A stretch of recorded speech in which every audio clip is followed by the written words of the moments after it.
nuestra sección expositiva en el día de hoy la vamos a tener en Lucas 13 del 25 al 30. Y he titulado este mensaje, No sé de dónde sois. ¿Sí? El texto áureo, perdón, mi voz está un poco tomada en esta mañana.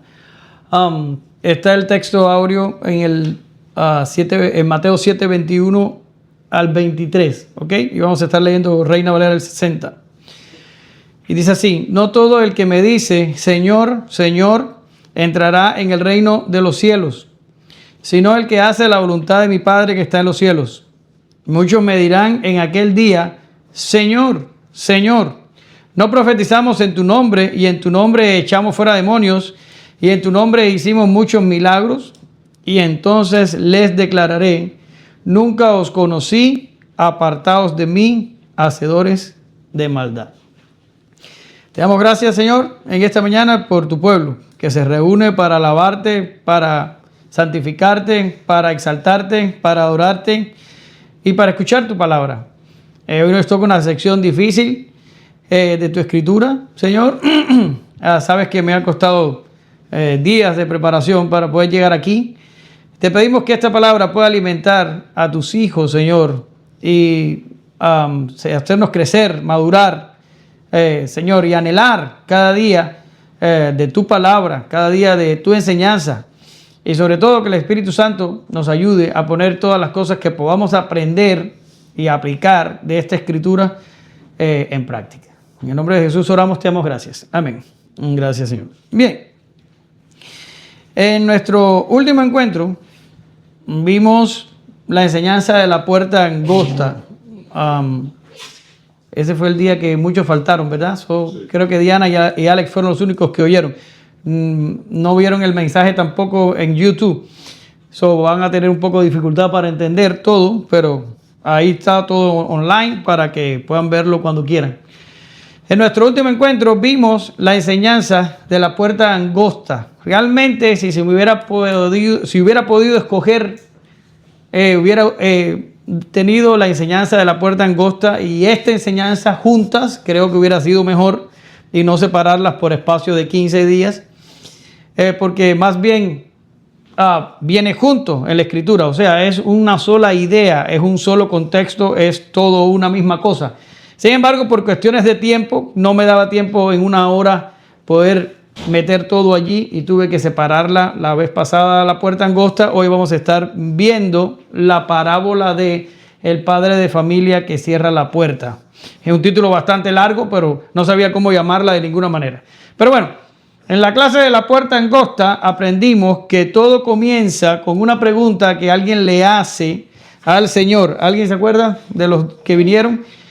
Le preguntaron al Señor, a ver, que si todos eran salvos, que si eran pocos los que se salvaban. Y estuvimos hablando que era una pregunta muy inteligente, era una pregunta nacida de la observación, y cualquier persona que estuviera caminando con Jesús o estuviera en el contexto en el que Jesús estaba y prestar atención a los detalles y a lo que Jesús venía hablando y lo que ya había hablado Juan el Bautista, esta persona podía llegar a la conclusión de que no todos se salvaban, más bien que eran pocos. Y esto era algo chocante porque cualquier judío que naciera en el contexto que estamos hablando, que pensaba que todo Israel se salvaba porque heredaban de Abraham la salvación. Ellos pensaban que la salvación era por nacimiento. Eres judío, eres israelita, vienes de Abraham, pues eres salvo automáticamente. Sin embargo, la enseñanza de la escritura, no solo del Nuevo Testamento, sino del Antiguo Testamento,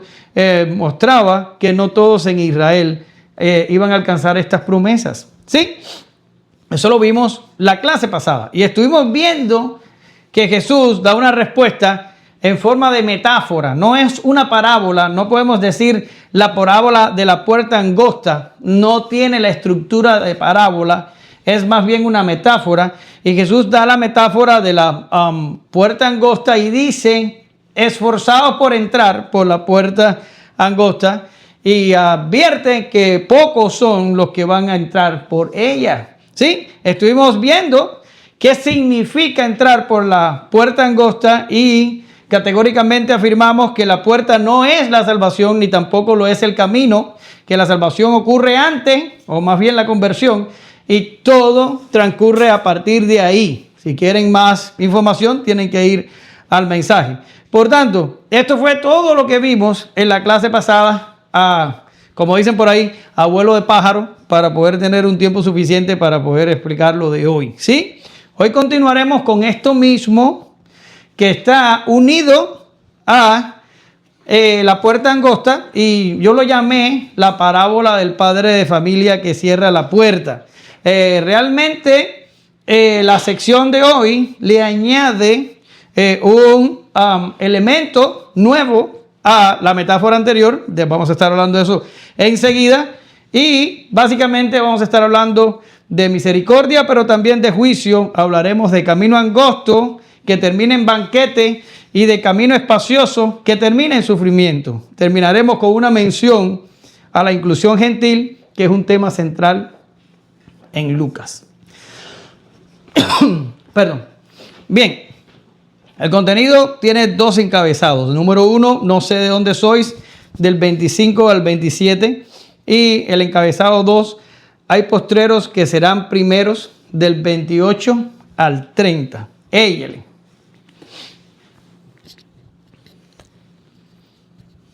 Después que el padre de familia se haya levantado y cerrado la puerta, y estando fuera empezáis a llamar a la puerta, diciendo: Señor, Señor, ábrenos. Él respondiendo os dirá: No sé de dónde sois. Entonces comenzaréis a decir: Delante de ti hemos comido y bebido, y en nuestras plazas enseñaste. Pero os dirá: Os digo que no sé de dónde sois. Apartaos de mí, todos vosotros, hacedores de maldad. Wow.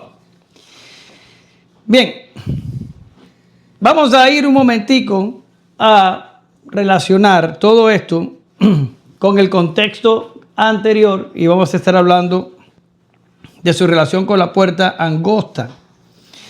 En la primera sección, lo que vimos hace 15 días atrás, esto va a estar interesante hoy. Estuvimos viendo que Jesús habla de una puerta angosta, pero la muestra abierta, y no habla nada acerca de si este estado de la puerta cambiaría.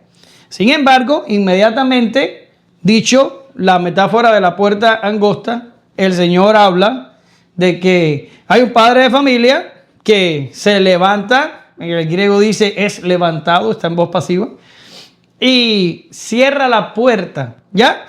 Y esto añade a la narración un elemento que antes no había. ¿Y cuál es el elemento? Es un elemento temporal. La enseñanza de la puerta angosta no habla de tiempo, pero la parábola del padre de familia que cierra la puerta sí dice que va a haber un momento en que el padre de familia que estaba sentado va a ser levantado y va a cerrar la puerta. Y le está básicamente Jesús diciendo a sus discípulos: la puerta que es angosta y que muchos tienen que agonizar, muchos no, los que entran tienen que agonizar para entrar a través de ella, esa puerta no va a estar abierta para siempre, tiene un límite. Va a haber un momento en que el padre de familia se ha levantado y cierre la puerta, ¿sí? Ahora,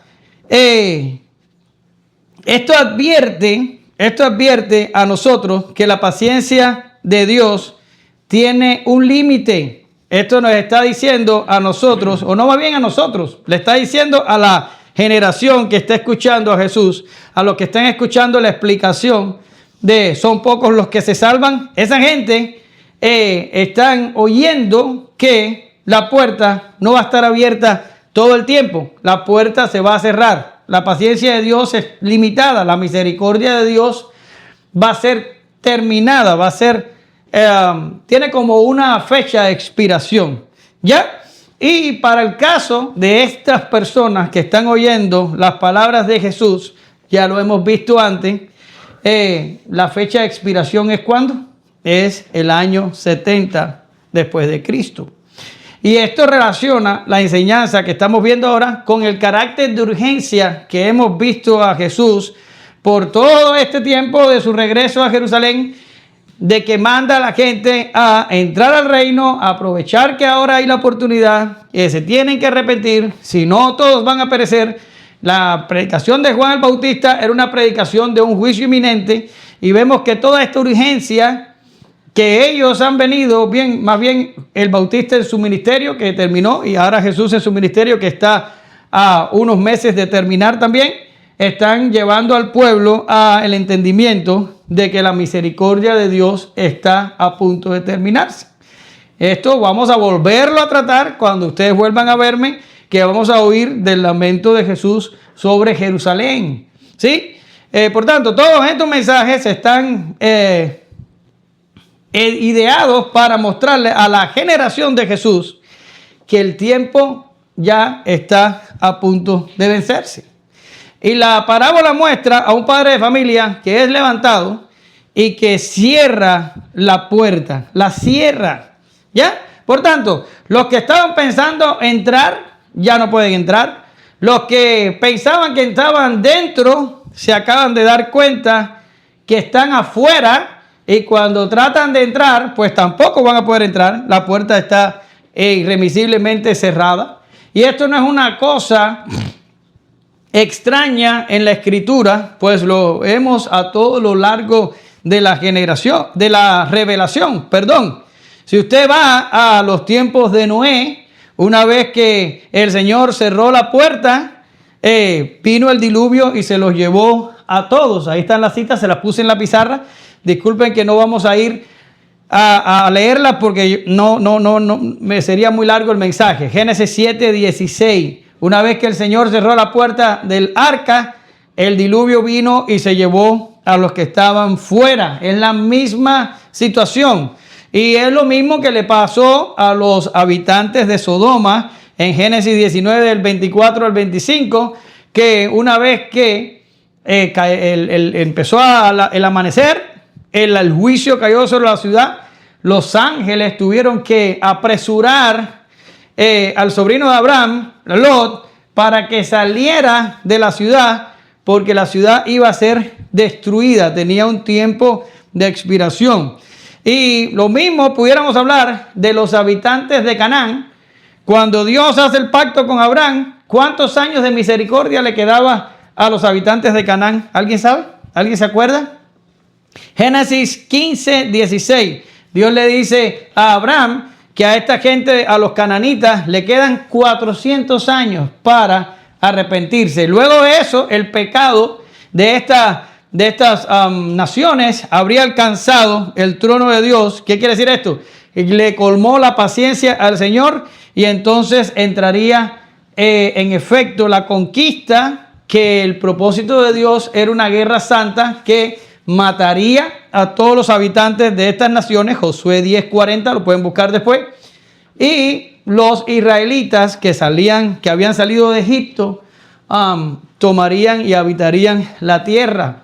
Pero ya sabemos que el pueblo de Israel, con su idolatría, con su terquedad, falló en el propósito y los mandamientos del Señor. Y las bendiciones dadas a Israel, muchas de ellas son condicionales. Si ellos hacen la voluntad del Señor, reciben bendición. Si ellos no hacen la voluntad del Señor, reciben juicio. Por tanto, las 10 tribus de Israel fueron llevadas al cautiverio asirio en el segundo de Reyes 17:6. Y luego la parte de Judá fue llevada al cautiverio babilónico según segundo de Reyes 25, del 8 al 11.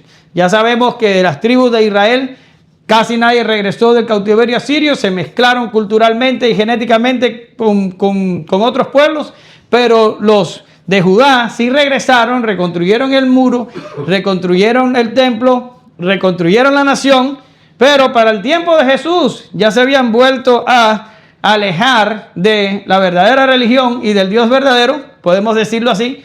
Y de nuevo, Lucas 3:9, ya viene Juan el Bautista diciendo, ya el hacha está en la raíz de los árboles. Por tanto, Los he traído un largo camino en la revelación bíblica para que se den cuenta que este asunto de que la misericordia de Dios tiene una fecha de expiración, tiene un tiempo en la que está disponible, pero después se termina, no es ajena a la Escritura. Lo vemos todo el tiempo. Dios a cada momento extiende su misericordia, pero la misericordia no dura para siempre. Cuando los pueblos persisten en sus caminos de pecado y de rebeldía, Dios termina emitiendo juicio sobre ellos. Incluso nosotros por unas cuantas semanas estuvimos viendo los estudios expositivos de Jonás, ¿verdad que sí? Y Jonás pudo ir allá a Nínive y parar el juicio temporalmente, ¿sí? El pueblo se arrepintió y pidió perdón y paró el juicio. Pero si ustedes lean aún, usted se da cuenta que eventualmente la ciudad de Nínive fue castigada y toda la nación con ella, y el juicio de Dios terminó descendiendo sobre ellos. Quiere decir, lo pudieron parar momentáneamente, pero a la larga la justicia de Dios cayó sobre ellos, ¿sí? La misericordia del Señor tiene fecha de expiración. Y esto es lo que debemos esperar. ¿Por qué razón? Porque nuestro Dios es santo. Santo, santo. No por gusto, usted lo cantó hoy. Por eso se lo puse ahí, para que usted lo recuerde durante el tiempo de la predicación. Y si nosotros los hombres nos hemos rebelado contra ese Dios santo, santo, santo, no importa cuánto dure la misericordia, sabemos que el juicio va a venir sobre aquellos que no se arrepienten. ¿Sí? Es una escena que refuerza lo que Jesús ha venido diciendo. Ya lo vimos antes y ya lo dije. Si no os arrepentís, todos perecerán igualmente. Así que ante la pregunta de si son pocos los que se salvan, Jesús responde que son pocos los que entran por la puerta angosta. En el lenguaje de la parábola sería decir, son pocos a los que Dios le da la fuerza, ¿sí? La fuerza para entrar a través de la puerta. Pero el asunto empeora cuando Jesús dice, la puerta no estará abierta para siempre. La misericordia es limitada y las personas no tienen todo el tiempo del mundo para entrar por la puerta. ¿Sí? Ahora, tenemos que hacer, antes de pasar al próximo punto, una salvedad importante, y es que, ahorita le decía, ¿cuál es el límite de tiempo para la gente que estaba escuchando el mensaje de Jesús? ¿Cuál es el límite de tiempo? Y dijimos, el año 70. Sí, pero este límite de tiempo son para los que se mantienen vivos. ¿Sí? Si usted está vivo, o sea, en el año Jesús estaría hablando más o menos alrededor del 33, por ahí andaría. O el 28, dirían algunos, depende del libro que usted lea. No estamos seguros más o menos cómo era la onda del tiempo ahí. Pero ahí está hablando Jesús en esos años. Y si usted está oyendo ese mensaje, la misericordia le iba a alcanzar hasta el 70 si usted se mantenía vivo. Porque si usted se muere, y aquí, como decía mi abuelo, para morirse, lo único que se necesita es estar vivo. Cualquiera se muere en cualquier momento. No necesitas estar enfermo, no necesitas estar haciendo algo sumadamente peligroso. No. Yo tuve un vecino en Cuba, pobrecito, un señor que murió y lo único que estaba era comiendo un chicharrón de puerco, ¿saben? Cuando fríen la carne, la piel del puerco y lo fríen, el señor se metió uno en la boca, se ahogó y se murió. Cuando corrimos, ya el señor estaba muerto. ¿Sí? Dime tú, ¿te imaginas? Allá había un pueblo en Cuba, se llamaba San Jerónimo, tenía una casita a la entrada de San Jerónimo, estaban las dos personas que habitaban la casa sentados viendo la televisión, y un camión, ¿entienden camión, verdad? Un camión perdió la dirección, se metió para dentro de la casita, mató a las dos personas que estaban sentados viendo la televisión. ¿Sí? Por tanto, morirse es sumamente fácil. Y dice Hebreo que está establecido que los hombres mueran, ¿cuántas? Una sola vez. ¿Y después qué viene? El juicio. Por tanto, la misericordia dura hasta el 70. En el caso de los oyentes originales de esto que estamos estudiando hoy, dura hasta el 70 si se mantienen vivos. Pero si se mueren antes y no han entrado por la puerta estrecha, se enfrentan directamente al juicio de Dios y la puerta inmediatamente se cierra en el momento que mueren. No hay una oportunidad para entrar por la puerta después de morir. El impío que muere inmediatamente se enfrenta a una puerta cerrada y a un temible juicio eterno. ¿Sí? Pero en mi opinión personal, y ya me voy para el punto C. ¿Está ahí todavía, verdad? Sí. Esta gente, por alguna extraña razón, ellos pensaban que ellos estaban del otro lado de la puerta. Ellos más bien pensaban que ellos eran parte del reino de Dios. Y esto lo voy a desarrollar más para adelante y les voy a dar más pruebas, pero por el momento lo que necesitamos saber es esto. Y es que parece ser que esta gente se dan cuenta que no son parte del reino cuando la puerta se cierra. Ellos pensaban que estaban dentro, pero la puerta se cierra y cuando ven que la puerta está cerrada, entonces es que ellos claman y dicen, Señor, Señor, ábrenos. ¿Sí? El ábrenos ahí es un imperativo. Ellos le están dando una orden al Señor. Claro, en la parábola es un padre de familia. El griego ahí nos lleva a una persona que es dueño de una propiedad. ¿Sí? Es lo que está queriendo decir. Pero sabemos que el Señor básicamente está hablando de sí mismo. Jesús se está identificando ahí con el padre de familia. No es muy difícil ni se requiere demasiado conocimiento para entender eso. El padre de familia y Jesús son la misma persona, pero esta gente le da una orden al Señor y le dice, ábrenos. No dicen, por favor, debe haber habido un error. De momento nos quedamos fuera. Te ruego que nos abra. ¿Pudieras abrirnos, Señor? No, ellos dan una orden. Ellos le dicen al Señor, Señor, ábrenos. Le están dando una orden. Y esto me lleva a pensar que estas personas que estaban allí pensaban que ellos debían estar dentro. Y esto es una conclusión a la que solo llegan aquellos que confían en sus obras y que piensan que han acumulado suficiente mérito como para que el dueño les tenga que obedecer lo que piden o lo que más bien están exigiendo. Quiere decir, estas eran gente que pensaban que lo habían obtenido, que pensaban que lo habían ganado. ¿Por qué? Por sus propios esfuerzos. Y se sentían lo suficientemente dignos para decir, Señor, ábrenos, te ordenamos a que nos abras. ¿Sí? Ahora, ellos emplean una frase, por eso es que yo les decía al principio, esta gente pensaban que estaban dentro, porque ellos emplean una frase que es, Señor, Señor. ¿Sí?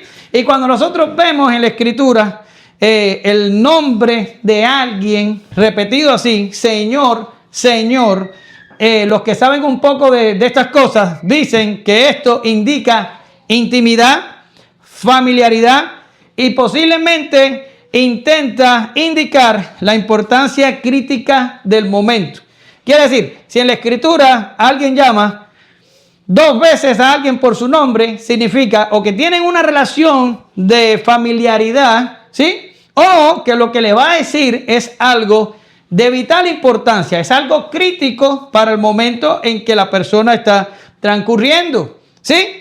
Ahora, ¿dónde vemos esto en la Escritura? En todos lados. Ahí le puse un solo texto por cuestiones de tiempo, pero le puse unos cuantos versos más para que en el estudio independiente ustedes puedan revisar esto. Es muy interesante. Pero les traje solo un ejemplo. Dice Génesis 22:11. El ángel de Jehová le dio voces desde el cielo y dijo, Abraham, Abraham. Y él respondió, heme aquí. ¿Sí? Eso era en el momento de que Abraham iba a sacrificar a Isaac. ¿Sí? Ya tenía el cuchillo para matar al muchacho. Y el ángel desde el cielo le dice, Abraham, Abraham. ¿Sí? Y cuando les dice, Abraham dice, dime, no mates al muchacho. ¿Sí? Y entonces Abraham ve el cordero que estaba enredado en aquella zarza y lo agarra y lo sacrifica. ¿Sí? Esto, y vuelvo a repetirlo, cuando vemos en la Escritura, y ahí les puse unos cuantos ejemplos para que usted los mire, cuando vemos en la Escritura el nombre repetido 2 veces, estamos hablando de intimidad, familiaridad, o posiblemente indica la importancia crítica del momento. ¿Sí? Eso es lo que indica. Por tanto, si esta gente aquí está diciendo, Señor, Señor, estamos pensando que ellos sentían cierta familiaridad con el Señor. Es como el tuteo, ¿sí? A gente que usted no conoce le llama usted, usted, usted. A la gente que ya tiene un poco de confianza le llamas tú. En el inglés no existe, yo creo que esta distinción, porque todo es you, y el you no distingue, es una locura. Pero en el español sí tenemos esta distinción. Pero aquí el Señor está hablando de cierta clase de intimidad. Y también está hablando acerca de la urgencia del momento, porque esta gente se habían quedado del otro lado de la puerta. Y le están diciendo, Señor, Señor, ábrenos. Y la respuesta de Jesús, me imagino que es como el reto ese que hubo mucho tiempo atrás en las redes sociales, que la cosa era salir al frío y coger un poco de agua con hielo y tirárselo encima así. Y muchos lo hicieron. Hay que estar loco para hacer cualquier cosa que te piden en las redes. Pero es como así. Es como tirarte un pocotón de agua con hielo encima cuando afuera hay frío. Eso debe haber sido lo que les pasó a ellos cuando oyen al padre de familia, que ya les dije que el padre de familia y Jesús son la misma persona, que les dice, no sé de dónde sois. ¿Sí? No sé de dónde sois. El tiempo verbal en el que está el verbo ahí es auristo. Y significa que el Señor no los había conocido antes y que nunca los había conocido y que no los conocía en el presente y que el Señor no sabía quiénes eran esa gente. Ahora, tú me vas a decir, espera. Está diciendo que Jesús no sabía quiénes eran esa gente. Jesús es omnisciente. Ok, pero no estamos hablando de un mero conocimiento del nombre de las personas, sus circunstancias y todo lo demás. Cuando aquí en este pasaje está hablando de conocer a la gente, estamos hablando de un conocimiento salvífico. Eso es lo que estamos hablando, ¿sí? Por tanto, no es que el Señor no sabía quiénes eran ellos, como dice, ¿quién eres? No sé quién tú eres. No, yo soy Joel. Ah, Joel, ya me acuerdo de ti. No. El Señor sí sabía sus nombres, sabía sus situaciones y sabía su vida completa. Estamos hablando aquí del conocer desde un punto de vista salvífico, ¿sí? Ahora, le dice, no sé de dónde sois. Pero vamos a revisar un poquito lo que está pasando aquí, porque el contexto es crucial. Tenemos un grupo de personas que descienden directamente de Abraham. El Señor no le está hablando aquí a gentiles, está rodeado de judíos que son descendientes directos de Abraham. De alguna forma, sus padres y los abuelos y los tatarabuelos, y si usted echa la descendencia hacia atrás, usted va a llegar a Abraham, ¿sí? Y esta gente nacieron siendo parte del pueblo escogido de Dios, que en el momento que estamos hablando, ¿quién es? Es Israel. Y esta gente, más bien o más mal, estaban practicando la religión que le fue dada ¿a quién? A Moisés, que es el mediador del antiguo pacto. Y esta religión, ¿cuál es? El judaísmo. Ellos estaban practicando esta religión. Y para colmo, esta gente de la que estamos hablando aquí había sido testigos del ministerio público de Jesús. No está hablando este texto de enemigos de Jesús. No está hablando de fariseos. No está hablando de saduceos. No está hablando de líderes religiosos de allá del templo, sacerdotes y esas cosas. No está hablando de esta gente. Está hablando de gente que fue afín a Jesús. ¿Por qué lo sé? Porque ellos inmediatamente le dicen, Señor, ¿cómo no nos vas a conocer? Si comimos y bebimos contigo y en nuestras plazas enseñaste. ¿Cuántas veces oímos el discurso de este acá y de allá? Y sabemos, aquí tenemos los apuntes. Vaya, si pudiera exagerar, lo exageraría de esa manera. ¿Verdad que sí? Y por tanto, esta gente, a pesar de todo lo que les acabo de decir, de que nacieron descendientes de Abraham en el pueblo escogido de Dios, y para colmo practicando la religión que le fue dada a Moisés, ahora también habían sido testigos del ministerio público de Jesús, habían comido y bebido con el Señor y fueron testigos presenciales de su enseñanza. ¿Sí? Sin embargo, esta gente, a pesar de todo lo que yo acabo de decir, esta gente, el Señor le responde, no sé de dónde sois. Es tremendo. Es tremendo. Ahora, ¿cómo puede ser posible que una gente con toda esta cantidad de cosas, el Señor no sepa de dónde sois? No es difícil de entender. Vamos a volver a la puerta angosta. Ya habíamos dejado por sentado que la salvación no es la puerta ni el camino. porque dejamos dicho en la clase pasada que si decimos que la salvación es la puerta, estamos diciendo que la salvación es ¿por qué? Es por obras, porque el Señor está diciendo, esforzaos a entrar por la puerta. Luego, si la puerta es la salvación, hay que esforzarse para obtener la salvación, y el esfuerzo está hablando de obras, por tanto, la salvación es por obra. No queremos caer ahí. Tuvimos que establecer que la salvación ocurre ¿cuándo? Ocurre antes, y que Dios nos da la fuerza para entrar y agonizar en nuestra entrada por la puerta. Y estuvimos explicando en la clase pasada qué significa esa agonía, pero no viene al caso ahora. Yo lo voy a dejar ahí hasta el momento, ¿sí? Ahora, por tanto, Dios le da la fuerza a los que van a entrar por la puerta. Pero la puerta es angosta, el camino es estrecho. Es una guerra, es un pelear contra el mundo, contra el diablo y contra nosotros mismos, ¿sí? Es el camino de la negación, el del desapego, del morir cada día, ¿sí? Esto no es agradable, esto no es llamativo, ni prometedor, ni fácil, sino todo lo contrario, ¿sí?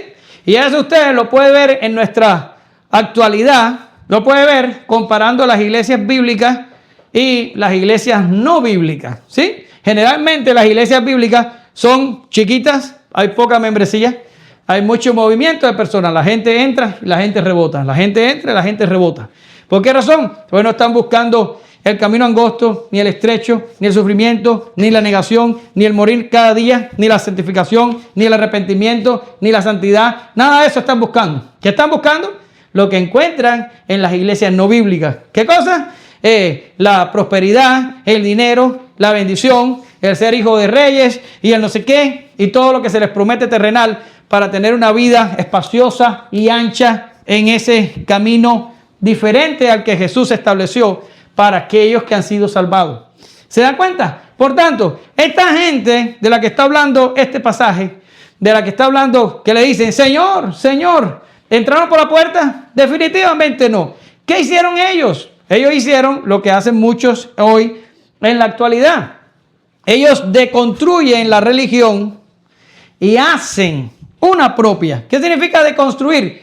Hágase la idea que la religión es un edificio de, ¿cómo se dice? De ladrillos. Pues ellos tiran todos los ladrillos para atrás y le dan con esos mismos ladrillos una forma diferente al edificio. Ellos se construyen un edificio diferente. Ellos hacen una religión similar a la de Jesús, pero una religión donde no haya renuncia, donde no haya guerra contra el mundo, donde no haya que renunciar, donde no haya que morir cada día, donde no haya que perder tanto. Ellos tratan de agarrar lo mejor de ambos mundos, algo que sea más digerible, más confortable, algo que se pueda vender bien.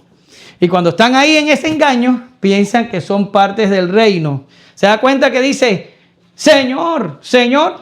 ¿Ya? Están llamando a Jesús Señor. Están reconociendo su deidad, su señorío, su majestad. Sin embargo, están del otro lado de la puerta. Por eso es que sucede. Es una religión de mérito y de influencia. ¿Por qué de influencia? Porque ellos piensan que por haber comido con el Señor, bebido con el Señor, oído su enseñanza, ellos tenían la influencia suficiente sobre el Señor para darle una orden y decirle, ábrenos. Tiene que haber habido un error. Yo soy Omar, ¿te acuerdas? Ábreme. Y el Señor dice, no sé de dónde, sois. Se salvan a sí mismos, siguiendo el estándar falso que se trazaron. No debe ser una sorpresa para nosotros de la respuesta tajante que el Señor les da. Pero el Señor le dice más. El Señor le dice más. El Señor le dice, apartaos de mí, vosotros que practican la iniquidad. O como dice nuestro texto de la Reina Valera, dice, hacedores de maldad. Ese es el contraste. Este tipo de personas a los que Jesús se dirige, pudieran parecer religiosos. Externamente dan una apariencia de rectitud. Bueno, se me olvidó decirles ahorita un pensamiento sobre el Señor ábrenos. Y dice, la salvación del alma no depende de que una persona conozca a Jesús. La salvación depende completamente de que Jesús conozca a esa persona. ¿Sí? Perdón. Ahora, seguimos. Ups, a mí se me olvidaron todas esas diapositivas. Bueno, pues, ni modo. Hacedores de maldad. Externamente dan una apariencia de rectitud. ¿Y por qué lo digo? Porque ellos creen que son parte de los que se salvan. Ellos llaman a Jesús Señor y les pide que le dejen entrar.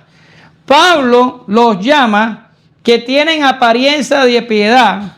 Y después dice, pero con sus acciones niegan la eficacia de ella.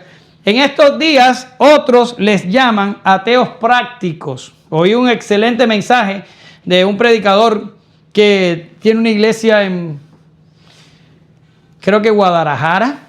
Héctor Bustamante, ¿es ahí donde tiene la iglesia? Sí. Y oí un mensaje de Héctor Bustamante sobre este tema, sobre los ateos prácticos. Y Héctor dice que un ateo práctico es una persona que viene a la iglesia y se aprende todo lo que tú le dices. Y tú le haces una pregunta y te responde lo que es la Trinidad, y le haces una pregunta y te habla de la naturaleza de Cristo. Y tú le puedes hacer cualquier cantidad de preguntas porque ellos se van a aprender todo lo que tú les dices. Pero son ateos prácticos. ¿Por qué razón? Porque no practican. Ellos no son ateos de las ideas. No, ellos creen que Dios existe, ellos creen que Jesús es Dios, ellos creen en la doble naturaleza de Jesús. Ellos creen en todas esas cosas, pero a la hora de practicar, no practican. A la hora de vivirlo, no lo viven. A la hora de santificarse, no se santifican. Y viven esa dualidad entre el conocimiento y la maldad. No sé cómo puede pasar esto, pero realmente pasa. Y Bustamante los llama ateos prácticos. Pablo los llama que tienen apariencia de piedad. Y Jesús los llama practicadores de iniquidad. Son hacedores de maldad. ¿Sí? Con frecuencia parece que son ellos los que van delante, los que tienen éxito, los que conquistan. Mira sus iglesias y son grandes edificios. Van una mucha cantidad de personas. Yo me quedo paralizado cuando yo veo a la iglesia que tenemos aquí a dos bloques, la católica, como se llena de autos. Cada vez que tienen una actividad, se llena. Llena absolutamente de autos. Es una cantidad impresionante de personas los que van allí. Pero Dios no puede ser burlado. El Señor no responde a apariencia. Él juzga en verdad. Nadie va a pararse delante del trono y burlar a Dios. Allí seremos salvos por las obras de Jesús o seremos condenados por las obras nuestras. Esa es la única posibilidad. Voy a repetirlo. Allí seremos salvos por las obras de Jesús o seremos condenados por las obras nuestras. ¿Sí? El texto de Pablo. Segunda a Timoteo, capítulo 3, el verso 5 y el verso 9. Dice que tendrán apariencia de piedad, pero negarán la eficacia de ella. A estos evita. Y después dice más adelante en el 9, mas no irán adelante, porque su insensatez será manifiesta toda, como también lo fue la de aquellos. ¿Sí? Entonces, vamos a irnos al punto 2. Éllele, dale el micrófono a Anita para que lea esa parte, por favor.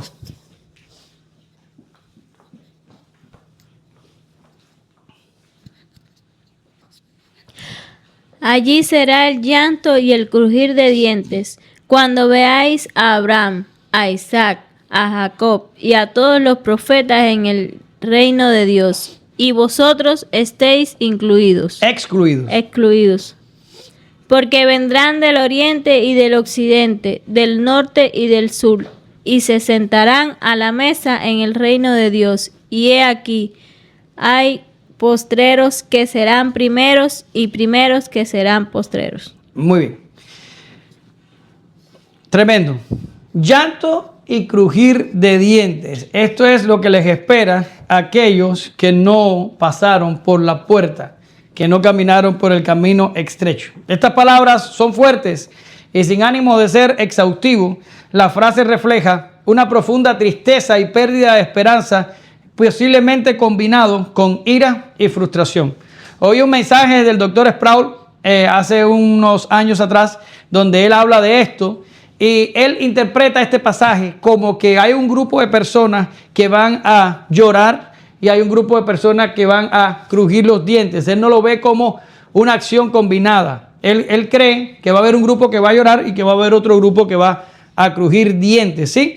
Ya sea que sea así como dice Sproul, o que las personas puedan hacer las dos cosas al mismo tiempo. Lo que podemos sacar de estas palabras es que el estado que van a tener las personas después de enfrentarse al juicio de Dios, en primera, va a ser un estado consciente, ¿sí? Y en segunda, va a ser un estado de profundo sufrimiento emocional, ¿sí? Fíjate que no te estoy hablando, ni Jesús tampoco, aquí de fuego, ni de nada por el estilo. No, te está diciendo el estado emocional de las personas cuando pasen por el juicio de Dios, ¿sí? Van a llorar y a crujir dientes. Es una cierta clase de tipo de sufrimiento emocional.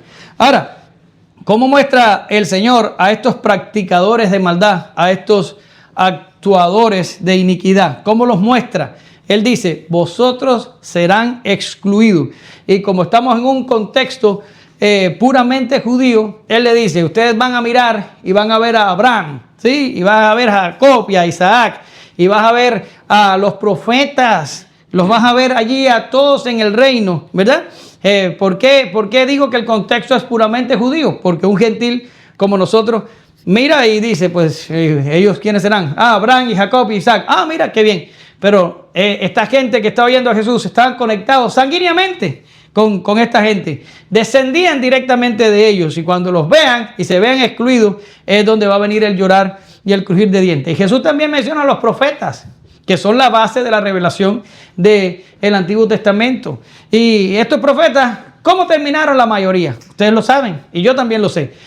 Los padres de esta generación que escucha ahora a Jesús, los padres de ellos los mataron los profetas. Por eso en un momento determinado, ya lo vimos en clase, Jesús le dice, ustedes son culpables de la sangre de todos los profetas que han muerto desde Abel hasta hoy, ¿sí? Que el último que había muerto en el momento que Jesús habla había sido Juan el Bautista, que lo mató Herodes, pero también murió, ¿sí? Ahora, los profetas que habían sido muertos por la intolerancia de ellos, por su incredulidad, me impactó el salmo que leímos hoy, el Salmo 95, porque el Salmo 95 termina con una advertencia. Si oyes hoy la voz de Dios, no endurezcan los corazones. Está hablando más o menos de lo mismo que está hablando el mensaje. Pero si ustedes se acuerdan y prestan atención a la planificación del mes, hoy no deberíamos haber leído el Salmo 95. Lo leímos porque yo cometí un error y puse el culto pasado el Salmo 94 en su totalidad. Y cuando hoy veo el Salmo 95, casi me caigo de la silla cuando digo, oh, wow, Dios usó el error mío para meter el Salmo 95, que está relacionado directamente con lo que estamos hablando hoy. Y es impresionante, ¿verdad? Y no me estoy justificando, cometí un error, ¿ok? No presté atención. Ahora, voy. Esta gente había matado los profetas por su dureza de corazón, por su incredulidad. Y ahora Jesús le está diciendo, y cuando miren, ustedes van a estar excluidos, y todos los patriarcas de los cuales ustedes descienden y de los cuales ustedes piensan que tienen beneficios espirituales, y los profetas que todos ustedes mataron, algunos de formas bastante crueles y que rechazaron la enseñanza y las amonestaciones, ellos van a estar en el reino y vosotros van a estar excluidos. ¿Sí? Ahora,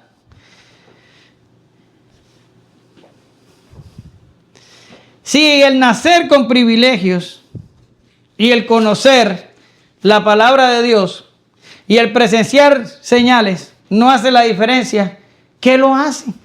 ¿Se da cuenta por dónde voy? Esta gente eran descendientes, ya lo dijimos, de Abraham.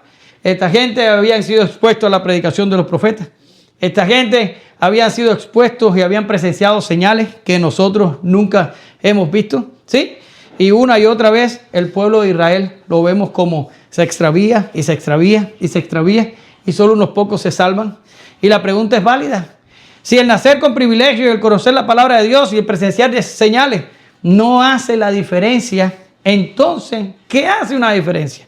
Si una gente, para ponerlo en el momento de hoy, nosotros aquí hablando, si una una persona como mi hija que nace en un hogar donde los padres practican el cristianismo, que la exponemos a la comunión de la iglesia, que le enseñamos la palabra de Dios y que ella simplemente nace con ciertos privilegios, ¿verdad? No es lo mismo nacer en un hogar donde se practica el cristianismo que nacer en un hogar donde los padres son impíos y practican el pecado un poco más que lo practicamos nosotros. Ahora, pero nacer todo esto, por lo que podemos ver y por lo que acabamos de leer, no sirve para salvarse. ¿Se da cuenta? Y si estas cosas no salvan, ¿qué salva? Bueno, pues lo dimos la clase pasada cuando hablamos de la puerta. Es el nuevo nacimiento. Dios tiene que salvarnos. Dios tiene que alcanzarnos y darnos la fuerza para que podamos entrar por la puerta y caminar por el camino angosto y estar incluidos en el reino. ¿Sí? Eso es lo que se necesita. La voluntad de Dios actuando para salvar a una persona. Lo demás no es agua que mueve el molino. Esta generación de Jesús, que Él los muestra excluidos del reino, son los que voluntariamente rechazan la puerta y rechazan el camino. Ya lo vimos en los artículos anteriores, que es lo mismo que rechazar a Jesús. Aman tanto su pecado, su camino espacioso, que no quieren renunciar a nada. Lo quieren todo. Quieren el pecado, quieren la vida abundante y si es posible también quieren la vida eterna. Esta gente no está rechazando a Jesús y renegando de lo que Jesús puede dar. No, ellos lo quieren todo. Ellos quieren el mundo, ellos quieren la vida abundante, ellos quieren su pecado, ellos también quieren la vida eterna. Pero ahora el padre de familia cerró la puerta y con el juicio encima ven a Jesús y dicen, hombre, Jesús nos salvará. Y cuando claman por ayuda, se dan cuenta que nada tiene arreglo a estas alturas. Miren lo que Jesús le dice a los fariseos aquí acerca de nacer con privilegios. Miren lo que dice Jesús viene. Esto es una conversación larga en Juan 8, muy interesante y muy reveladora. Yo no tengo tiempo para entrar ahí, pero les traje solo dos versos, el 39 y el 44. Y Jesús está hablando con esta gente y ellos se sienten aludidos y esta gente le dice a Jesús, allí donde está en la pizarra, respondieron y le dijeron, nuestro padre es Abraham. Y Jesús le dijo, si fueseis hijos de Abraham, las obras de Abraham haríais. ¿Se da cuenta lo que le estoy diciendo? Y ya después en el 44 Jesús les quita el velo y les dice, vosotros sois de vuestro padre el diablo y los deseos de vuestro padre queréis hacer. No hay privilegios al nacer.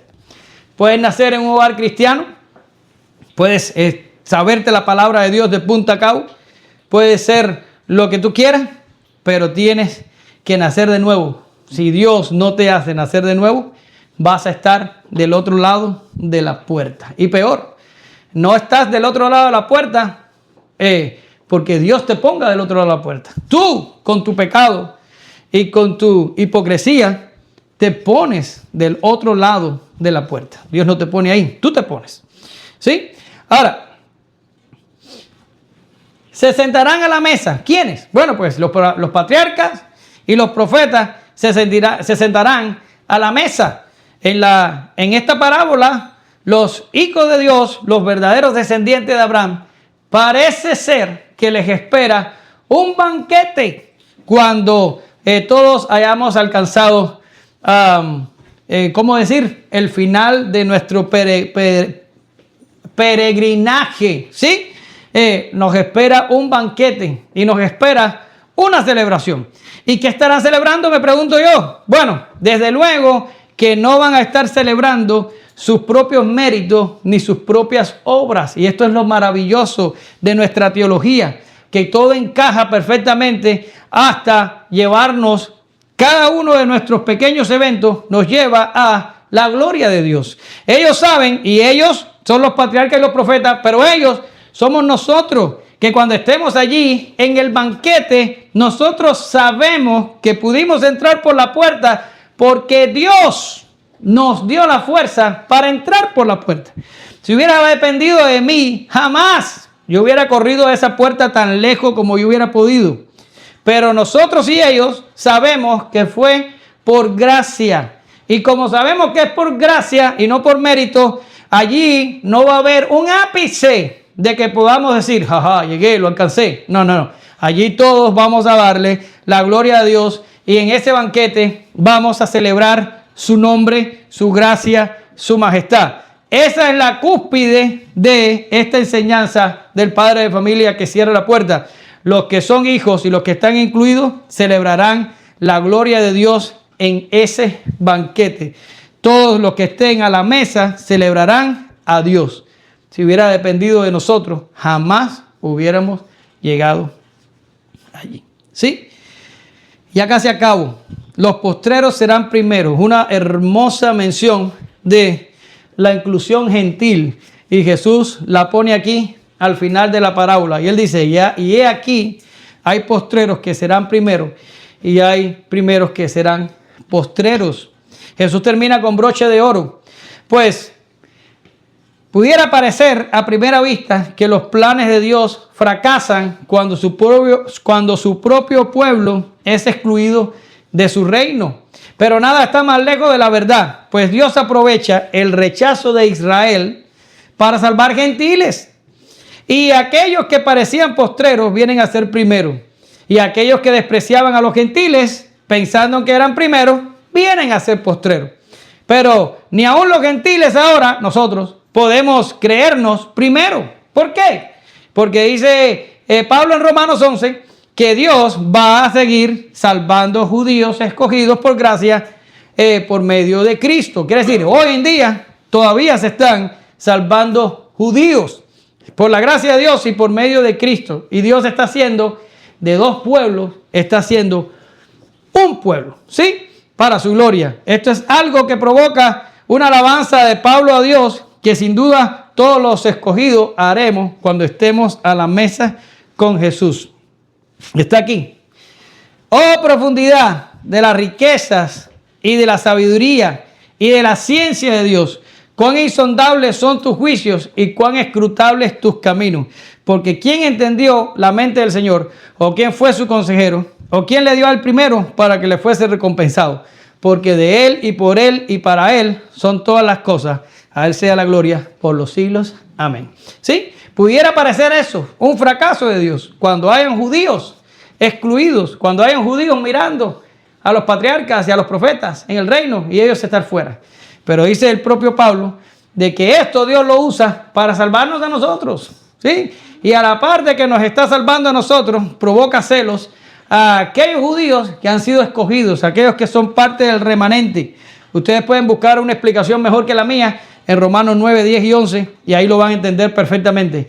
Y Dios va a salvar por celos, o sea, va a provocarle celos a los judíos escogidos, los cuales vendrán a Cristo arrepentidos y se van a estar también salvando a la par de que Dios en estos tiempos salva a los gentiles. Y va a ser un gran pueblo de judíos y gentiles que se va a sentar a la mesa. Los planes de Dios no fracasan. Este ha sido el plan desde el principio. Y por eso Jesús lo incluye aquí, en esta parábola. ¿Sí? La exclusión de algunos de Israel va a resultar en inclusión para algunos de nosotros. ¿Sí? Concluyo. Y creo que hoy no me demoré ni siquiera una hora. Concluyo. La falsa religión existe desde que el hombre salió del Edén. Y los falsos creyentes también. Pero Dios no da por inocente al culpable. Cada uno, incluido nosotros, recibirá del Señor exactamente lo que sembró. No alcanza una falsa relación o una simulación o una mala intención. Es por nuevo nacimiento. Los demás enfrentarán el juicio por practicar la maldad.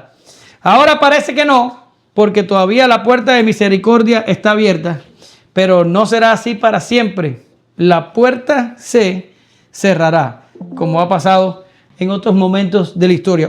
Me llevé las conclusiones. Así que, ¿cómo debemos reaccionar nosotros, los que estamos aquí sentados, a esta enseñanza? Debemos examinarnos a nosotros mismos. No podemos endurecer nuestros corazones y asegurarnos que estamos en la fe. Nada habrá más aterrador que creer que estamos dentro y cuando gritemos, Señor, Señor, nos digan, nunca os conocí. Y no es difícil de saber, pues el camino del escogido es angosto y difícil. Cada uno de nosotros es consciente del sendero que llevamos. No andamos a ciegas ni desorientados. ¿Por cuál sendero caminas tú? Te damos gracias, Señor, en esta mañana. Dios así lo quiera, que todos los que oigan esta enseñanza, no solamente aquí en nuestra pequeña iglesia, sino aquellos que van a oírlo en las redes sociales, Señor, sean de aquellos que crucen la puerta angosta, aunque en agonía, sean aquellos que han nacido de nuevo, y que si hay alguno que en este momento está debilitado y poco fortalecido, agarre fuerzas, se examine a sí mismo y vuelva a la fe que le fue dada en algún momento de su vida. Porque, Señor, tu pueblo con dificultad se salva, pero si esto ocurre con nosotros, ¿dónde quedará el malo y el impío? Gracias le damos a tu Hijo Jesús por todo lo que garantizó para nosotros, por pura gracia. Nosotros no hubiéramos podido jamás aspirar a estos beneficios de salvación, ni a estar contigo en un banquete donde celebremos tu gloria, si Jesús no hubiera hecho todo lo que hizo por nosotros. Te alabamos, te bendecimos. Que este 2026 sea un año en el que levantemos nuestra cabeza y nos afirmemos y orgullosamente caminemos el camino estrecho que es el que nos lleva a ti. En el nombre poderoso de Jesús oramos. Te damos gracias. Amén. Gracias, Señor.